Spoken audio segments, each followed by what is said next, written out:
नमस्कार, study IQ IAS Hindi में आप सभी का स्वागत है। मेरा नाम है मनीष श्रीवास्तव और मुद्दे की बात कार्यक्रम में आज हम बात करने वाले हैं जम्मू कश्मीर के बारे में। जम्मू कश्मीर के अंतर्गत एक यूनिक फैमिली ID कार्ड का कॉन्सेप्ट लाया जा रहा है, जो कि वहां के प्रशासन के द्वारा ये लाया गया है। इसका काफी विरोध हो रहा है, मतलब विरोध जो है कुछ पार्टियों के द्वारा ही विशेष तौर पर हो रहा है। और ये यूनिक फैमिली ID कार्ड क्या है, इसको भी आज समझेंगे।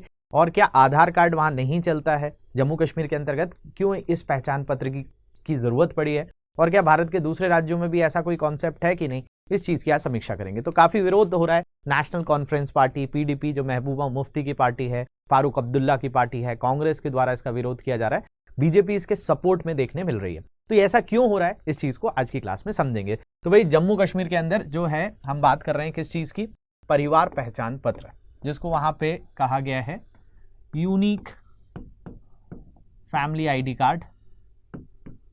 ये वहां पे जारी किए जाएंगे जो भी वहां के रहवासी हैं, रेसिडेंट है, उनके लिए। तो ये खबर देख लेते हैं क्या है कि Jammu Kashmir administration to issue unique identity card to every resident, मतलब हर रहवासी के लिए, हर फैमिली के लिए, हर परिवार के लिए एक यूनिक आइडेंटिटी कार्ड जो है इशू किया जाएगा।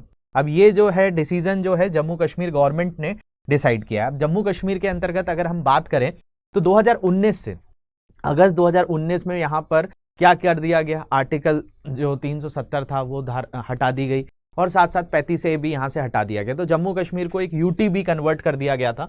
तो अगर हम मैप पे देखें इस चीज को, तो अब जो है जम्मू कश्मीर कुछ इस तरीके से आ जाता है। पहले पूरा का पूरा इसको आप जम्मू कश्मीर राज्य बोलते थे, लेकिन अब यहाँ पर 2 UT बन गई हैं। लद्दाख जो कि विदाउट लेजिस्लेचर का मतलब यहाँ पे कोई भी विधानमंडल नहीं होगा, लेकिन यहाँ पे कहा गया है आने वाले समय में यहाँ पर विधानमंडल होगा, यहाँ पे इलेक्शंस होंगे, कोई भी पार्टी यहाँ पे अपनी सरकार बना पाएगी। जैसे पुडुचेरी में होता है, जैसे दिल्ली में होता है, वैसा यहाँ पर भी होगा। तो अभी जम्मू कश्मीर ये है, लेकिन जम्मू कश्मीर की अभी बागदौड़ किसके हाथ में है? मनोज सिन्हा जी के हाथ में है, क्योंकि अभी जो है ये केंद्र शासित प्रदेश के तौर पर काम कर रहा है। और केंद्र शासित प्रदेश में अभी लेजिस्लेचर नहीं है, कोई विधानमंडल नहीं है, विधानसभा नहीं है, कोई मुख्यमंत्री नहीं है। तो जो है लेफ्टिनेंट जो है मनोज सिन्हा जी इस चीज को संभाल रहे हैं। मतलब अभी सीधे सीधे जिसमें केंद्र का ही पूरा का पूरा यहाँ पर हस्तक्षेप है। मतलब केंद्र में किसकी सरकार? भाजपा की सरकार है। वैसे ही मनोज सिन्हा भी भाजपा के ही प्रतिनिधि है जो यहाँ पे काम कर रहे हैं। अब इनके द्वारा क्या हुआ, अभी हाल ही में एक E-गवर्नेंस जो है कार्यक्रम था। E-गवर्नेंस कार्यक्रम हुआ कहाँ पे? यहाँ पे एक डिस्ट्रिक्ट आता है रियासी डिस्ट्रिक्ट। ये रियासी डिस्ट्रिक्ट आपको पड़ेगा जब आप कभी वैष्णो देवी जाते हैं तो यहाँ कटरा पड़ता है, तो ये रियासी डिस्ट्रिक्ट में ही पड़ता है, जम्मू के बाद रियासी पड़ता है। तो यहाँ पर क्या हुई थी, E-गवर्नेंस की एक मीटिंग हुई थी, जिसमें ये घोषणा की गई कि भाई जम्मू कश्मीर के अंतर्गत हर परिवार को एक पहचान पत्र दिया जाएगा, यूनिक फैमिली ID कार्ड होगा, और ये नंबर होगा। और ये नंबर कैसा, जैसे आपका आधार कार्ड के नंबर होते हैं, तो आधार कार्ड के जैसा तो नहीं होगा, पैन कार्ड जैसा होगा। पैन कार्ड में आपने देखा होगा अल्फा न्यूमेरिक होता है, मतलब उसमें अल्फाबेट्स का भी इस्तेमाल होता है, नंबर्स का भी इस्तेमाल होता है। कि मान लिया जाए कि भाई कोई आपका इस तरीके से आपको मिल जाएगा पैन कार्ड पे कि कुछ वर्ड्स भी होते हैं, कुछ नंबर्स भी होते हैं। तो सेम चीज यहां पर भी इसमें ये कही गई। जो ये कॉन्फ्रेंस हुई थी, इसमें जो आपको दिख रहे होंगे मनोहर लाल खट्टर भी थे। क्यों थे, इसको भी समझेंगे कि उनकी प्रेजेंस यहाँ पे क्यों है, तो उसको मैं अभी बताऊंगा आपको। तो ये कहां पे हुआ? रियासी डिस्ट्रिक्ट में। किसके लिए? यूनिक फैमिली ID कार्ड के लिए।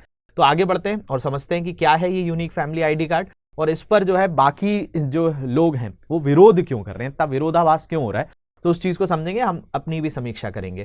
तो जम्मू कश्मीर प्रशासन केंद्र शासित प्रदेश में सभी परिवारों के लिए एक प्रमाणिक डेटाबेस बनाने के लिए योजना बना रहा है, जिनमें से प्रत्येक का एक अद्वितीय, मतलब एक यूनिक अल्फा न्यूमेरिक, जो मैंने आपको बताया अल्फा न्यूमेरिक का मतलब कि उसमें अल्फाबेट्स भी होंगे, न्यूमेरिक भी होगा।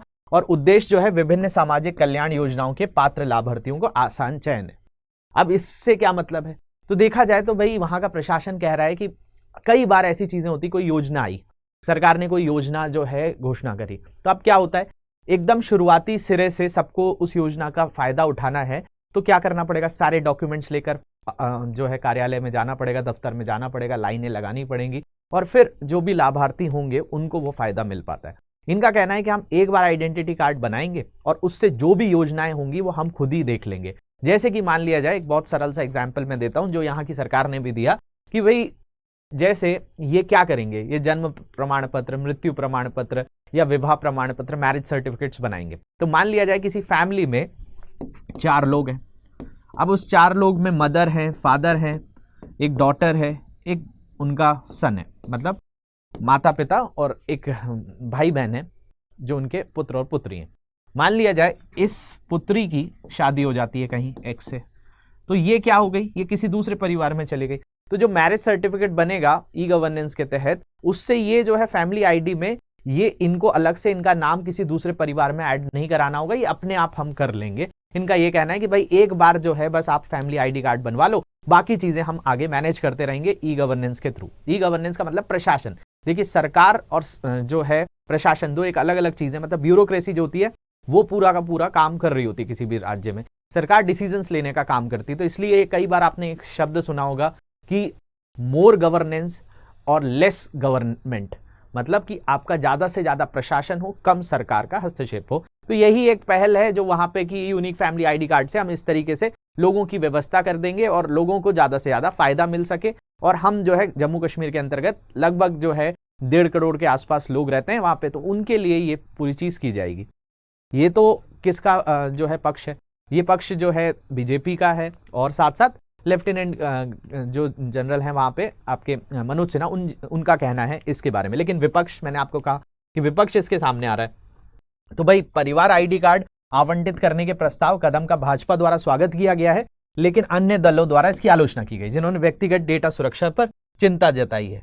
अब देखिए यहां पर जो दूसरी पार्टियां हैं उनका कहना है कि भाई सरकार इतने नए सिरे से जो है काम करेगी, सारी फैमिलीज का फिर से डेटा इकट्ठा करेगी। आधार कार्ड तो आपके पास पहले से है, आधार वहां पे भी लागू है, सभी लोगों का आधार है, तो उसके बाद ये फैमिली आईडी कार्ड की क्या जरूरत है? आप अलग से लोगों को यहाँ पर व्यस्त करेंगे और जो दूसरे काम है उनको छोड़कर आप इनमें लोगों को जो है एक तरीके से एंगेज कर देंगे। तो कहीं ना कहीं एक तो उन्होंने ये भी बोला कि भाई बार बार क्यों लोगों का डेटा लिया जा रहा है, तो उनकी सुरक्षा पर भी सवाल उठाए और कहा गया कि भाई इतना डिजिटल डेटा जो है कहीं पर भी जो है अटैक्स हो जाते हैं। जैसे हाल ही में एम्स का सर्वर जो है हैक कर लिया गया था चाइनीज रैनसमवेयर के द्वारा। तो पक्ष ने एक जो है ये सारे जो है आरोप लगाए कि भाई इतना डेटा इकट्ठा करने के बाद उसकी सुरक्षा का सवाल भी उठाया है, और साथ साथ कि दूसरे कामों पर ध्यान दिया जाए इन कामों की बजाय। तो ये जो है दोनों के ही मत हम यहाँ पर डिस्कस कर रहे हैं। हाल ही में रियासी जिला जो मैंने आपको बताया था कटरा में ई गवर्नेंस पर राष्ट्रीय सम्मेलन में जम्मू कश्मीर के उपराज्यपाल मनोज सिन्हा और हरियाणा के मुख्यमंत्री मनोहर लाल खट्टर जो थे डिजिटल J&K जो विजन डॉक्यूमेंट था वो जारी किया था। अब देखिए ये मनोहर लाल खट्टर क्यों गए थे? ये तो हरियाणा के मुख्यमंत्री हैं, अब ये जम्मू कश्मीर के ई गवर्नेंस कार्यक्रम में क्यों चले गए? तो इसलिए चले गए क्योंकि इसी तरह की योजना भारत के अंतर्गत परिवार पहचान पत्र जारी करने वाला पहला राज्य हरियाणा ही है। तो हरियाणा के अंतर्गत ये पहले से योजना चल रही है जिसको परिवार पहचान पत्र कहा जाता है। तो ये जो है एक तरीके से दर्शाने के लिए कि भाई हरियाणा के अंतर्गत भी जैसी चीजें हुई हैं वैसे हम जम्मू कश्मीर के अंतर्गत भी कर रहे हैं और वहां का प्रशासन और सुचारू रूप से कर रहे हैं। तो डिजिटल J&K डॉक्यूमेंट वहां पे जारी किया गया। अगर आपसे कोई पूछे कि यहाँ पे अगर हम बात करें केंद्र शासित प्रदेश के सभी परिवारों का एक प्रामाणिक, सत्यापित और विश्वसनीय डेटाबेस बनाने के लिए सरकार की योजना का अनावरण है जैसा हरियाणा में चल रहा है। तो अगर हम बात करें हरियाणा में चल रहा है, ऐसा ही उत्तर प्रदेश ने भी कुछ जारी किया है, राजस्थान में भी जन आधार नाम से चालू है। तो कई राज्यों के अंतर्गत ऐसी चीज चल रही है, लेकिन वहां पे जो है मनोहर लाल खट्टर को लाया गया। अब देखिए विजन डॉक्यूमेंट क्या कहता है जो जारी किया गया है इस ई गवर्नेंस कार्यक्रम में जो कटरा में आयोजित हुआ था। इसमें भी देख लेते हैं कि दस्तावेज के अनुसार प्रत्येक परिवार को एक अद्वितीय अल्फा न्यूमेरिक कोड दिया जाएगा जो मैंने आपको बताया, जिसे फैमिली आईडी कहा जाएगा। इसके अलावा सामाजिक लाभ प्राप्त करने के लिए लाभार्थियों को स्वतः चयन के माध्यम से जो है ऑटोमेटिक पात्रता निर्धारित करने के लिए परिवार डेटाबेस में उपलब्ध डेटा का उपयोग किया जाएगा। जैसे मान लिया जाए कि कई राज्य जो हैं ऐसे योजनाएं बनाती हैं कि भाई जैसे कि अगर किसी परिवार में एक ही बेटी है, उनका और कोई बेटा नहीं है, तो ऐसे लोगों को कुछ सरकारी लाभ ज्यादा दिए जा रहे हैं। कई राज्यों में ऐसी चीजें हुई। अब मान लिया जाए जम्मू कश्मीर में करना है तो सरकार को अलग से, मतलब जो परिवार है उनको अलग से सरकार के पास नहीं जाना पड़ेगा, उनके पास जो डेटा होगा उसके अनुसार ही उनको वो सारे लाभ दे दिए जाएंगे। ये सरकार का कहना है और ये उसके पीछे ई गवर्नेंस का भी जो है यही मत है। डेटाबेस जम्मू कश्मीर में प्रत्येक परिवार की पहचान करेगा और डिजिटल प्रारूप में परिवार की सहमति के साथ परिवार का बुनियादी डेटा एकत्र करेगा। अब इसमें यह कहा गया कि भाई कोई परिवार अगर कोई अपनी इंफॉर्मेशन नहीं देना चाहता है तो इसमें यह भी कहा गया कि किसी पे जोर जबरदस्ती नहीं है, हम यहां पर जाकर पता करेंगे, जो साथ देगा उसका डेटा आ जाएगा और उन्हीं लोगों को लाभ होगा, नहीं तो वापस से जो है उनको कार्यालय के धक्के खाने पड़ेंगे। तो ये चीज उसमें कही गई। अब डेटा सुरक्षा सबसे बड़ा मुद्दा आ रहा है कि भाई डेटा सुरक्षा की क्या बात है। तो इस पर जो है प्रशासन ने भी क्या कहा है और विपक्ष ने भी कहा है कि ये दोनों बात मैं आपको बताऊंगा। प्रशासन का कहना है कि भाई हम जो है यहाँ पर जो आईटी एक्ट है उसमें संशोधन करके जितने भी जम्मू कश्मीर में सारी चीजें हैं उनको हम जो है बाध्य कर देंगे, और यहाँ पर अगर किसी भी तरह की डेटा सुरक्षा के साथ कोई भी जो है मतलब कोई भी कॉम्प्रोमाइज किया गया तो यहाँ पर 10 साल तक की सजा भी हम यहाँ कर देंगे, और सारे जो जम्मू कश्मीर के डेटाज हैं उनको प्रोटेक्ट करने की हम पूरी तरह से सुनिश्चित करते हैं। लेकिन साथ साथ विपक्ष ने कहा कि भाई आप तो सारी चीजों को सुनिश्चित करते हैं, लेकिन अभी जैसे एम्स का ही सर्वर हैक हो गया, कई जगह पे जैसे कुंडलकुलम था वहां पे न्यूक्लियर पावर प्लांट के अंतर्गत सर्वर को हैक कर लिया गया था। तो ऐसी कई घटनाओं का उन्होंने जिक्र करते हुए जो है यहाँ पे आरोप लगाया। तो सुरक्षा के संबंध में सभी लागू कानून और विनियमों का अनुपालन किया जाएगा। इसके अलावा जोखिम को विफल करने और संवेदनशील और महत्वपूर्ण डेटा की रक्षा करने के लिए जम्मू कश्मीर सरकार ने सूचना सुरक्षा नीति पर भी काम करने की योजना बनाई है और उपयुक्त साइबर सुरक्षा ढांचे का निर्माण की भी परिकल्पना की है कि भाई ऐसा नहीं होगा कि कोई डेटा यहां से चोरी होगा। डेटाबेस बनाने का उद्देश्य जो हरियाणा के परिवार पहचान पत्र के बराबर होगा, और यह है कि परिवारों को और व्यक्तियों को प्रत्येक व्यक्तिगत योजना के तहत लाभ प्राप्त करने के लिए आवेदन नहीं करना होगा, बार बार नहीं जाना पड़ेगा दफ्तर, एक ही बार में सारे काम हो जाएंगे। और एक बार JNK family ID card database में डेटा प्रमाणित और सत्यापित हो जाने के बाद लाभार्थियों को सेवा का लाभ उठाने के लिए कोई और दस्तावेज जमा करने की जरूरत नहीं है। शुरुआत से कोई भी योजना अगर लागू होती है तो वो उसी से सारी चीजें होंगी। अब देखिए इसके खिलाफ कौन आ गया, विपक्ष आ गया। विपक्ष में कौन कौन सी पार्टियां हैं? PDP है, महबूबा मुफ्ती की पार्टी, नेशनल जो कॉन्फ्रेंस पार्टी है, फारूक अब्दुल्ला, उमर अब्दुल्ला जो इसको अभी लीड करते हैं, इसके अलावा कांग्रेस, ये सारे लोगों ने इसका विरोध किया। क्या क्या कहा है देख लेते हैं। तो कांग्रेस, नेशनल कॉन्फ्रेंस और PDP ने प्रस्तावित कदम की निंदा की है।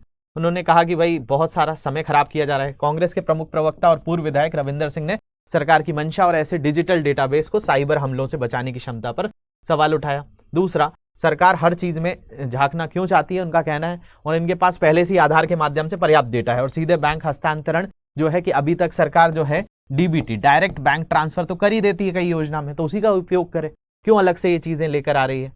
इसके अलावा चीनी संस्थाओं के द्वारा साइबर हमले और एम्स के सर्वर का रैंसमवेयर हमले का भी जिक्र हुआ है। इसके अलावा नेशनल कॉन्फ्रेंस के प्रांतीय अध्यक्ष रतनलाल गुप्ता ने इस अभ्यास को संसाधनों का अनुपादक जो है उपयोग कहा है कि मतलब कि भाई आप रिसोर्सेज का एक्सेसिव यूज कर रहे हैं। मतलब अब क्या होगा कि जब फैमिली आईडी कार्ड बनाए जाएंगे तो लगभग 1.5 करोड़ जनसंख्या है जम्मू कश्मीर में। अब इन 1.5 करोड़ जनसंख्या के लिए आप क्या करेंगे, सरकारी कर्मचारियों को ही भेजा जाएगा। आपने देखा होगा कभी भी कोई जनगणना वगैरह जैसी चीजें होती हैं तो या इलेक्शंस होते हैं तो सरकारी टीचर्स होते हैं या सरकारी कर्मचारियों को ही भेजा जाता है। तो आप जो लोग हैं उनको कहीं और एंगेज करेंगे, तो उनका ये कहना है कि भाई आप जो ऑलरेडी चीज है उस पर वापस से क्यों इतना इन्वेस्ट कर रहे हैं। उन्होंने कहा कि आधार के कारण उनके पास पहले से ही हर व्यक्ति का एक डेटाबेस है, इसलिए एक और डेटाबेस बनाना उपयोगी नहीं है। प्रशासन कर्मचारियों को डेटा संग्रह में व्यस्त रख रहा है और जबकि लोग बुनियादी सुविधाओं से वंचित हैं इस क्षेत्र में। पीपल्स डेमोक्रेटिक पार्टी जो PDP है, इसने कहा कि डेटाबेस के जरिए किसी की पहचान करना चाहती है और ये उनका जो है इलेक्शन के लिए जो है अपना एक डेटाबेस इकट्ठा कर रही है और उस हिसाब से मैनिपुलेशन करेगी, ऐसे कई तरह के आरोप लगाए गए।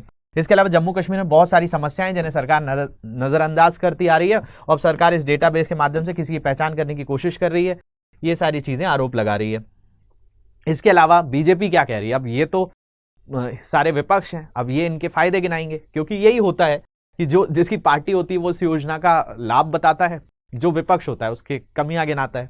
तो अगर हम बात करें, हालांकि भाजपा ने इस कदम का स्वागत किया और कहा कि जिन लोगों को विभिन्न लाभ और प्रमाण पत्र प्राप्त करने के लिए कतारों में खड़ा होना पड़ता है वे सत्यापित डेटाबेस तैयार होने के बाद लाभान्वित हो जाएंगे। इसके अलावा उन्होंने कहा कि नया डेटाबेस कई तरह के मददगार होगा क्योंकि लोग आरोप लगा रहे हैं कि जनगणना 2011 में सही नहीं थी और कई लोगों को गलत तरीके से BPL श्रेणी में डाल दिया गया था, मतलब बिलो पॉवर्टी लाइन में कई ऐसे लोगों को भी जो है शामिल किया गया है जो नहीं होना चाहिए। तो हम इससे वापस से ये चीजें जब डेटा इकट्ठा करेंगे तो हम सही तौर पर इनको लाभ पहुंचाने के लिए काम करेंगे। इसी तरह पारिवारिक डेटाबेस हरियाणा में पहले से ही जोड़ा जा रहा है और इसकी चिंता की कोई बात नहीं है कि भाई दूसरे राज्य भी तो इसको अपना रहे हैं, तो क्या ऐसी बड़ी बात हो गई है। तो ये जो चीज है ये कही गई। और जहां तक डेटा सुरक्षा का संबंध है, यहाँ के जो वरिष्ठ पुलिस अधीक्षक है उनका कहना है कि सुरक्षा MY किचलू ने कहा कि जम्मू कश्मीर ये जल्दी जारी करने वाली है, एक नोटिफिकेशन लाएगी और सरकारी कार्यालय और सार्वजनिक क्षेत्र के उपक्रमों जितने भी उनके गवर्नमेंट ऑफिसेस हैं और वहाँ के जो सार्वजनिक क्षेत्र हैं पब्लिक सेक्टर वाले, सूचना संरचनाओं को सुरक्षित प्रणाली के रूप में घोषित करने के लिए सूचना प्रौद्योगिकी IT अधिनियम की धारा 70 के तहत एक अधिसूचना, एक नोटिफिकेशन जारी किया जाएगा और सारी जितनी भी सरकारी कार्यालय हैं, जितनी भी आपके सार्वजनिक क्षेत्र हैं, उनको पूरा प्रोटेक्ट कर दिया जाएगा। और एम.वाई. किचलू ने कहा कि डेटा उल्लंघन के मामले में सजा की मात्रा 10 साल होगी, जो एक निवारक के रूप में काम करेगी। कि भाई हम इस तरीके का पूरा एक ढांचा बनाएंगे जिससे कोई भी तरह के डेटा सुरक्षा के साथ हम जो है कॉम्प्रोमाइज नहीं करेंगे। अब देखिए, ये तो बात हो गई दोनों पक्ष और विपक्ष की। तो हम बात कर लेते हैं कि भाई अगर ऐसी कोई भी जैसे यूनिक फैमिली आईडी कार्ड है,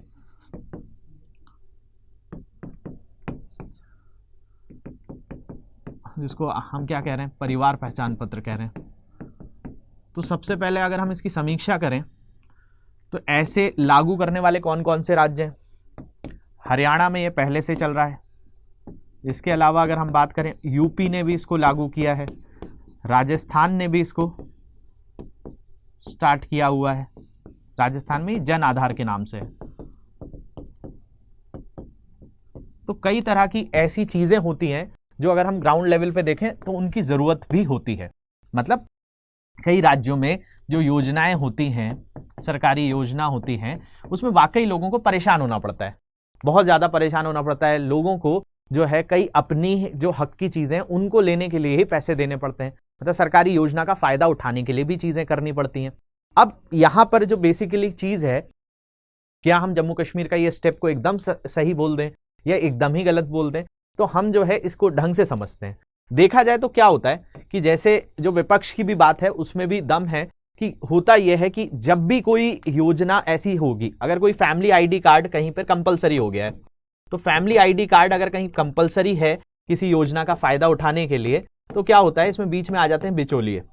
मतलब कई तरह के इंटरमीडिएटरीज आ जाते हैं। अब वो कहेंगे कि भाई आपका फैमिली आईडी कार्ड जो है, जो बना हुआ है, इसमें अगर कुछ भी चेंजेस करने, कई बार सरकार तो यही कहेगी कि भाई इसमें सारी चीजें ऑटोमेटेड हो जाएंगी। कई बार ऐसी चीजें होती हैं जो बीच में दिक्कत पैदा करती हैं, तो इसके बीच में आते हैं बिचौलिए। अब वो कहते हैं कि भाई हम इसमें चेंजेस कराएंगे, आपको ये फायदा पहुंचाएंगे, आप हमें इतना पैसा दे दीजिए। तो ये जो है काफी बड़ी संभावनाएं होती हैं। जैसे कई भारत के ऐसे राज्यों में देखा गया कि जो बीपीएल फैमिलीज हैं, बिलो पॉवर्टी लाइन जो फैमिलीज हैं, उनको वास्तविक तौर पे लाभ नहीं मिल पा रहा है और उन लोगों को ज्यादा लाभ मिल जा रहा है जो उसके अंतर्गत आते ही नहीं, उनके पास बीपीएल कार्ड्स हैं। तो ये जो चीज है, ये प्रशासनिक स्तर पर इसकी जांच करना, समीक्षा करना भी सरकार का काम है। केवल योजनाएं बनाने से काम नहीं होता है, योजना बनाने के साथ साथ उसका कार्यान्वयन भी बहुत ज्यादा जरूरी होता है। जैसे कि आपके पास बहुत कोई अच्छा जो है स्कीम है, बट आपने उसको इंप्लीमेंटेशन अच्छा नहीं किया। जैसे आप हिस्ट्री में एक रूलर के बारे में पढ़ते हैं कि जिसका नाम था मोहम्मद बिन तुगलक। मोहम्मद बिन तुगलक के बारे में अगर आप देखेंगे तो ये जो है प्रशासन के लिए बहुत जो है अच्छी सीख दे के गया है। वो 1325 से शासन किया था 1351 के बीच में। इसके बारे में पढ़ेंगे, एमबीटी के बारे में, मोहम्मद बिन तुगलक के बारे में बहुत सारी योजनाएं लाए और बड़ी बड़ी अच्छी योजनाएं लेकर आया था। जैसे राजधानी बदल दी थी, टोकन करेंसी लेकर आ गया था। लेकिन अगर हम बात करेंगे तो उसकी योजनाएं विफल क्यों हुई? क्योंकि उसका इंप्लीमेंटेशन अच्छा नहीं हुआ। तो कोई भी योजना अच्छी होती है, लेकिन उसको सही तौर पर अगर पहुंचाया जाए तो जाकर वो चीज अच्छी होती है। तो जम्मू कश्मीर में हो सकता है कि ये योजना बहुत अच्छे से ग्रो कर जाए, लेकिन उसका इंप्लीमेंटेशन मतलब कार्यान्वयन कितना अच्छे से हो रहा है, ये बहुत ज्यादा निर्भर करता है। और साथ साथ डेटा सुरक्षा की तो बात है, होती ही है। कई बार जो है सरकारें जो है, जैसे यूएस के इलेक्शन में भी कहा गया कि भाई डेटा को ब्रीच किया गया और इलेक्शन में उसका फायदा उठाया गया। तो कई बार इस तरह की चीजें भी होती हैं, लेकिन इन चीजों को भी थोड़ा सा ट्रांसपेरेंटली करने की जरूरत है और इसमें ज्यादा प्रशासन और कम जो गवर्नमेंट का रोल होगा तो ये चीजें सफल होंगी। होप ये चीज आपको समझने आई होगी। इसके अलावा आपकी इस पे क्या राय है मुझे कमेंट सेक्शन में लिखकर जरूर बताएंगे। इसके अलावा कोई भी डाउट्स आते हैं, सोशल मीडिया हैंडल पे जुड़ जाइए, लेक्चर की पीडीएफ यहाँ से डाउनलोड कर लेंगे। और भी कोई तरह के इश्यूज हैं, कमेंट सेक्शन ओपन है, वहां पे जरूर लिखिए। Thank you very much for watching this. Have a great day. Hindi में यूपीएससी की तैयारी से संबंधित प्रोग्राम्स को देखने के लिए सब्सक्राइब करें स्टडी IQ IAS हिंदी।